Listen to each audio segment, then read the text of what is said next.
अमरनाथ यात्रा 5वें दिन 24,000 श्रद्धालुओं ने दर्शन किए। एक दिन में सबसे ज्यादा अब तक 93,000 यात्री पहुंचे। छठा जत्था जम्मू से रवाना। अब तक एक दिन दर्शन करने वालों की यह सबसे बड़ी संख्या है। यात्रा के पहले दिन गुरुवार को 12,348, शुक्रवार को 14,515, शनिवार को 21,109, रविवार को 21,512 तीर्थयात्री दर्शन के लिए पहुंचे थे। पवित्र अमरनाथ यात्रा 3 जुलाई को शुरू हुई थी। पहले 5 दिन में ही दर्शन करने वाले श्रद्धालुओं की संख्या 93,336 पहुंच गई है। इस बीच 8,605 यात्रियों का छठा जत्था सोमवार को जम्मू से गांदरबल के बालटाल और पहलगाम के नुनवान बेस कैंप के लिए रवाना हुआ। 38 दिन तक चलने वाली यात्रा पहलगाम और बालटाल दोनों रूटों से होगी। यात्रा का समापन 9 अगस्त को रक्षाबंधन के दिन होगा। पिछले साल यात्रा 52 दिन चली थी और 5 लाख श्रद्धालुओं ने पवित्र गुफा के दर्शन किए थे। यात्रा पर आए श्रद्धालुओं की सुरक्षा के लिए 581 अलग अलग सुरक्षा कंपनियों का चाक चौबंद बंदोबस्त किया गया है। इसमें सीआरपीएफ, बीएसएफ, एसएसबी,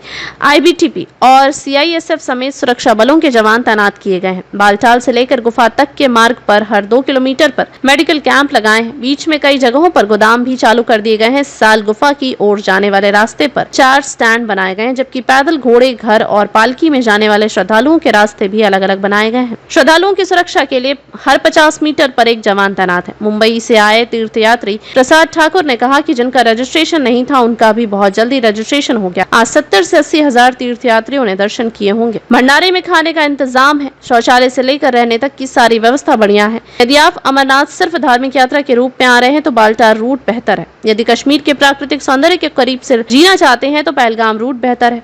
हालांकि इसकी हालत बालटाल रूट के विपरीत है। गुफा से चंदनबाड़ी तक सफर थकान, धूल भरा रास्ता, पत्थरों वाला और कहीं कहीं बहुत संकरा। 48 किलोमीटर लंबे जर्जर रूट पर कई जगह रेलिंग गायब है तो कहीं घोड़ों के लिए अलग रास्ता है। जैसे ही आप गुफा से इस रूट पर बढ़ते हैं, जवान डॉग स्क्वाड के साथ मिल जाएंगे। पंचतरणी से आगे बुग्यालों पहाड़ों पर हरी घास के मैदान में बैठे जवान दिखेंगे। ये नजारा 14,800 फीट ऊपर गणेश टॉप, पिस्सू टॉप पर भी दिखा। पिछली बार इतनी सुरक्षा नहीं थी। इस रूट से गुफा तक पहुंचने में 3 दिन लगते हैं, लेकिन ये रास्ता आसान है। यात्रा में खड़ी चढ़ाई नहीं है। पहलगाम से पहला पड़ाव चंदनबाड़ी है। ये बेस कैंप से 16 किलोमीटर दूर है। यहाँ से चढ़ाई शुरू होते ही 3 किलोमीटर चढ़ाई के बाद यात्रा पिस्सू टॉप पहुँचती है। यहाँ से पैदल चलते हुए शाम तक यात्रा शेषनाग पहुँचती है। ये सफर करीब 9 किलोमीटर का है। अगले दिन शेषनाग से यात्री पंचतरणी जाते हैं। ये शेषनाग से करीब 14 किलोमीटर है। पंचतरणी से गुफा सिर्फ 6 किलोमीटर रह जाती है। वक्त कम हो तो बाबा अमरनाथ दर्शन के लिए बालटाल रूट से जा सकते हैं। इसमें सिर्फ 14 किलोमीटर की चढ़ाई चढ़नी होती है, लेकिन एकदम खड़ी चढ़ाई है, इसलिए बुजुर्गों को इस रास्ते पर दिक्कत होती है। इस रूट पर संकरे रास्ते और खतरनाक मोड़ है।